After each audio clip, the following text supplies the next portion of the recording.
अज्ञानतिमिरान्धस्य ज्ञानाञ्जनशलाकया चक्षुरुन्मीलितं येन तस्मै श्रीगुरवे नमः।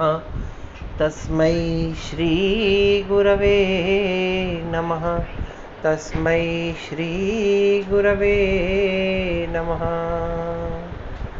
प्रिय विद्यार्थियों, पिछली बार में हमने देखा कि उन विद्यार्थियों को शिक्षा देनी चाहिए जो ज्ञान प्राप्ति के इच्छुक हों, तथा गुरु के लिए भी निर्धारित है कि वह किस प्रकार के शिष्य को शिक्षा देवे। जो व्यक्ति पवित्र हो, ब्रह्मचारी हो, जो विद्या प्राप्त करना चाहता हो, प्रमाद से रहित हो और ब्रह्मचर्य का पालन करने वाला और इस विद्या रूपी खजाने की रक्षा करने वाला हो, ऐसे ही विद्यार्थी को, ब्रह्मचारी को शिक्षा देनी चाहिए, विद्या का दान देना चाहिए। अब आगे क्या कह रहे हैं? ब्रह्म यस्तु अननुज्ञातम अधियानात् अवाप्नुयात् स ब्रह्मस्तेय संयुक्तो नरकम प्रतिपद्यते। अन्वय देखिए, यस्तु अधियानात् अननुज्ञातम ब्रह्म अवाप्नुयात् ब्रह्मस्तेय युक्तः स नरकम प्रतिपद्यते।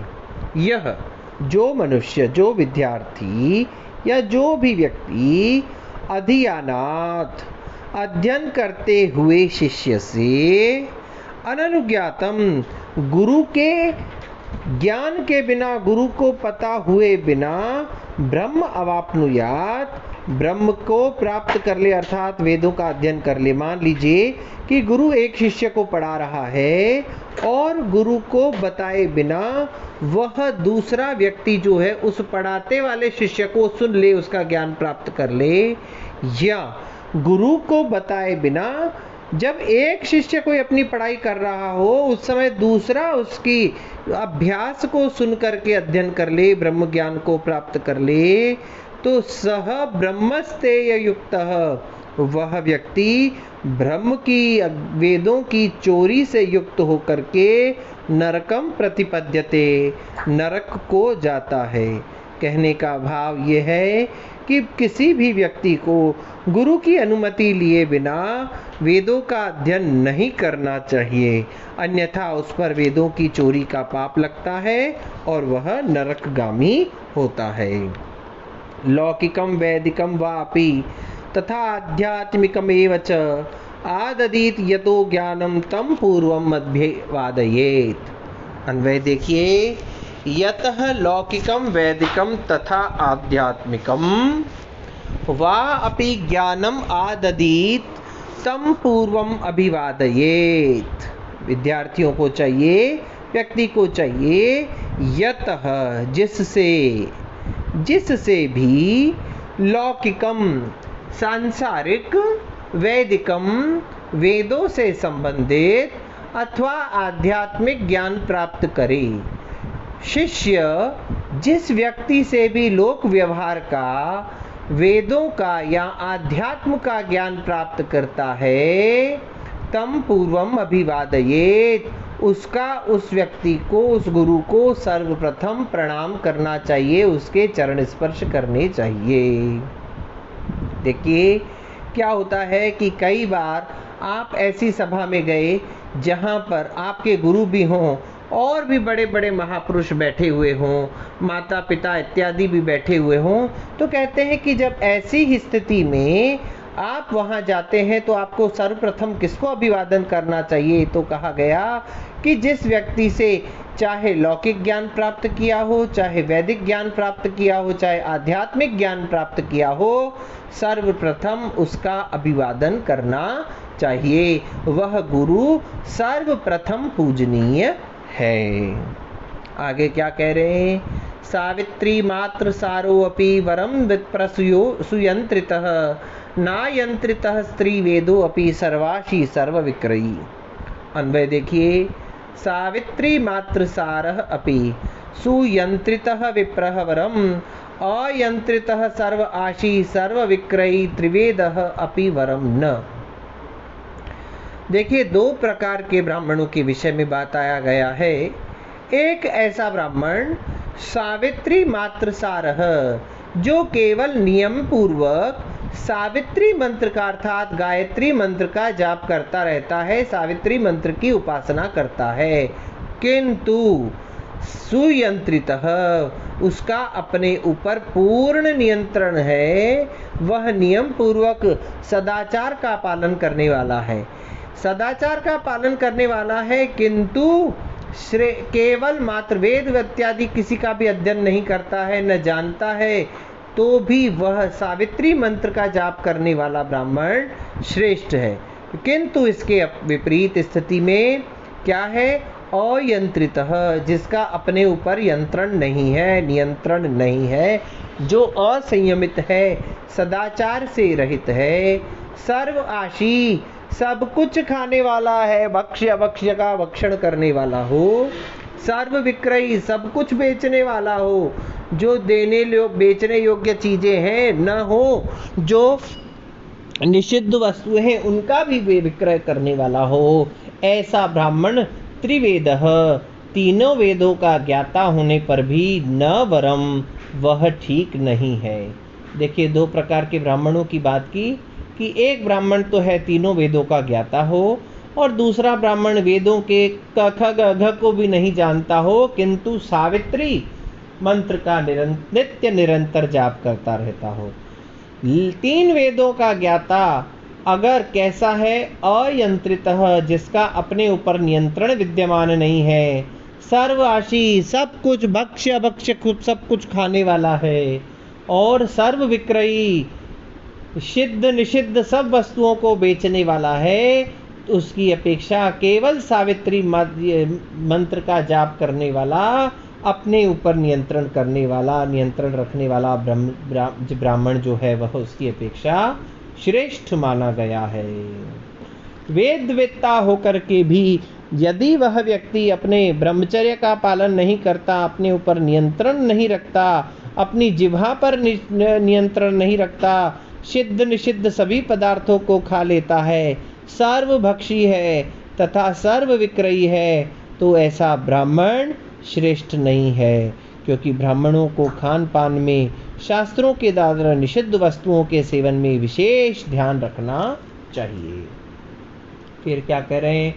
शय्यासने अध्याचरिते श्रेयसा न समाविशेत, शय्यासनस्थश्चैवैनं प्रत्युत्थायाभिवादयेत।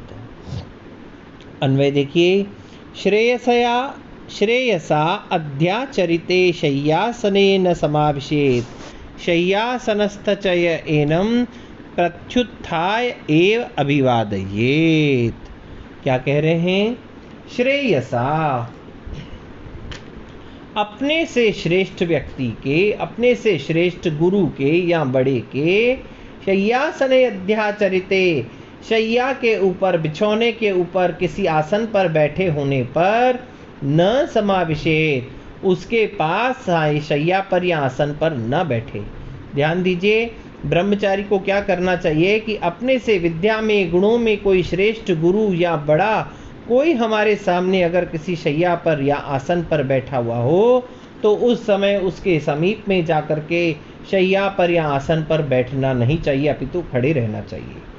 और शय्यासनस्थ च एनं प्रत्युत्थाय अभिवादयेत, और यदि वह ब्रह्मचारी या वह व्यक्ति शय्या पर, आसन पर बैठा हुआ हो और उसके समक्ष अपने से कोई बड़ा, कोई गुरु, कोई श्रेष्ठ व्यक्ति अपने से बड़ा आ जाए, तो उसे उसका खड़े होकर के प्रत्युत्थाय, खड़े होकर के अभिवादन करना चाहिए। सबसे पहली बात तो अगर कोई अपने से श्रेष्ठ व्यक्ति ज्ञान में, ध्यान में, धर्म में, तप में, गुणों में, आयु में हमारे से बड़ा है, गुरु है, यदि वह आसन पर बैठा हुआ है तो उसके समक्ष हमें बैठना नहीं चाहिए, खड़े रहना चाहिए। फिर कहा कि अगर ऐसी परिस्थिति आ जाए कि हम अगर आसन पर बैठे हुए हों और हमारे से श्रेष्ठ व्यक्ति गुणों में, धन में, रूप में, कुल में, विद्या में अगर हमारे से श्रेष्ठ कोई व्यक्ति आ जाए जो हमारे से गुणों में श्रेष्ठ हो, तो क्या करना चाहिए? उसके आते ही खड़े होकर के उसको प्रणाम करना चाहिए। फिर क्या कहा आगे, ऊर्ध्वं प्राणाह्युत्क्रामन्ति यूनः स्थविर आयति प्रत्युत्थानाभिवादाभ्याम पुनस्तान प्रतिपद्यते। हि स्थविरे आयति यूनः प्राणः ऊर्ध्वम् उत्क्रामन्ति प्रत्युत्थानाभिवादाभ्याम तान पुनः प्रतिपद्यते। देखिए क्या होता है, प्रणाम करने का वो महत्व बता रहे हैं। ही स्थविरे आयति, अपने से स्थविर, अपने से श्रेष्ठ, अपने से बड़े व्यक्ति के आ जाने पर, यूनः प्राणा, वृद्ध व्यक्ति के आ जाने पर युवक के प्राण ऊर्ध्वम उत्क्रामन्ति, ऊपर की ओर गमन करते हैं। प्रत्युत्थानाभिवादाभ्याम, उठ करके उनको प्रणाम करने से, तान पुनः प्रतिपद्यन्ते, वे प्राण वापस उसी स्थिति में आ जाते हैं। देखिए कोई भी व्यक्ति स्थविर, जो बुजुर्ग हो, वृद्ध हो, पूज्य हो, गुरु हो, गुणों में हमसे बड़ा हो, अगर वो आ जाता है तब क्या होता है, जो तरुण है उसके सामने उससे जो छोटा है उसके प्राण संभ्रम की स्थिति के कारण से ऊपर को चढ़ने लग जाते हैं। और जब वह उन गुरुओं को, उन श्रेष्ठ व्यक्तियों को प्रणाम करता है तो उसके प्राण पुनः उसी स्थिति में, यथा स्थिति में पहुंच जाते हैं। अब ऐसे आपको नहीं समझ में आएगा, ध्यान दीजिए। जब हम छोटे बच्चे हुआ करते थे, अचानक से कहीं मार्केट में जा रहे हैं, घूम रहे हैं, फिर रहे हैं, किसी मेले में, किसी स्थान पर गए और वहाँ हमें पढ़ाने वाला कोई अचानक से अध्यापक हमें दिख जाता है, तो ध्यान दीजिए अभी वो स्थिति नहीं होती है, लेकिन बच्चा छोटा जब होता है उसको जैसे ही टीचर दिख जाती है उसके प्राण ऊंचे उठने लग जाता है, घबरा सा जाता है और बड़ी उथल पुथल सी स्थिति, मन स्थिति उसकी हो जाती है। जैसे ही वह व्यक्ति, वह शिष्य, वह बच्चा अपने गुरु के सामने आ जाने पर उनको प्रणाम कर देता है, नमस्कार कर देता है, चरणों में झुक जाता है और उसके पश्चात ही उसके प्राण पुनः वापस उसी स्थिति में आ जाते हैं। जैसे ही वह गुरु को प्रणाम करता है, गुरु उससे कुशल क्षेम पूछते हैं, उसी कुशल क्षेम के पश्चात इन दोनों के मध्य का जो व्यवहार है वह सामान्य हो जाता है और उस बच्चे के, उस युवक के प्राण वापस उसी स्थिति में आ जाते हैं। इसीलिए कहा गया है कि बड़ों के आ जाने पर उनका उठ करके अभिवादन करना चाहिए। और क्या होता है, अभिवादनशीलस्य नित्यं वृद्धोपसेविनः चत्वारि तस्य वर्धन्ते आयुर्विद्या यशो बलम। अन्वय देखिए, अभिवादनशीलस्य नित्यं वृद्धोपसेविनः तस्य आयु विद्या यशः बलम चत्वारि वर्धन्ते। जो अभिवादनशील है, नित्य ही बड़ों को प्रणाम करने वाला है, और वृद्धोपसेविनः, जो अपने से बड़ों की सेवा करने वाला है। दो चीजें कही, जो सबका अभिवादन करने वाला है, नित्य ही वृद्ध लोगों की पूजा सेवा करने वाला है, तस्य चत्वारि वर्धन्ते, उसकी चार चीजें बढ़ जाती हैं। क्या चीजों की वृद्धि हो जाती है? आयु, विद्या, यश और बल।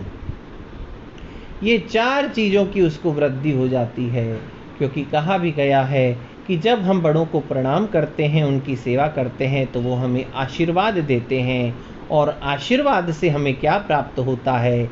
आ से आयु, शिर से श्री, व से विद्या और दस आशीर्वाद, द से दिव्य गुण, बल इत्यादि प्राप्त हो जाते हैं। तो जो व्यक्ति, जो मनुष्य नित्य ही अपने से बड़ों लोगों को प्रणाम करता है, जो अपने से वृद्ध लोगों की, माता पिता, गुरु और अपने से उम्र में बड़ों की, गुणों में बड़े लोगों की सेवा करता है, नित्य प्रति उनको प्रणाम करता है, चरणों में झुक जाता है, निश्चित रूप से उनके द्वारा उस व्यक्ति को आशीर्वाद मिलता है।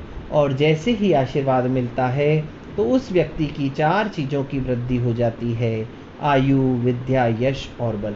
चाहे कैसा भी व्यक्ति हो, अपने से बड़ा हो, भले वो हमारा परम शत्रु ही क्यों ना हो, लेकिन जैसे ही आप उससे प्रणाम करते हैं तो उसके मुख से क्या आशीर्वाद निकलता है? अरे भाई खुश रहो, जीवते रहो, खूब प्रगति करो, खूब आगे बढ़ो। न जाने कौन कौन से आपने सुना होगा पुराने जमाने के लोग भी आशीर्वाद खूब दिया करते थे। तो आप जैसे ही किसी के प्राण छूते हैं, पैर छूते हैं, उनकी सेवा करते हैं तो उनके हृदय से आशीर्वाद निकलता है और उस आशीर्वाद से हमारी 4 चीज़ों की वृद्धि होती है। एक तो आयु, दूसरी विद्या, तीसरा यश और चौथा बल। इसके पश्चात अभिवादन का और क्या प्रकार है, अभिवादन की विधि क्या है और अभिवादन हमें कैसे करना चाहिए और किस किस का अभिवादन करना चाहिए, इसके विषय में हम चर्चा करेंगे अगली कक्षा में। तब तक के लिए ओम शम।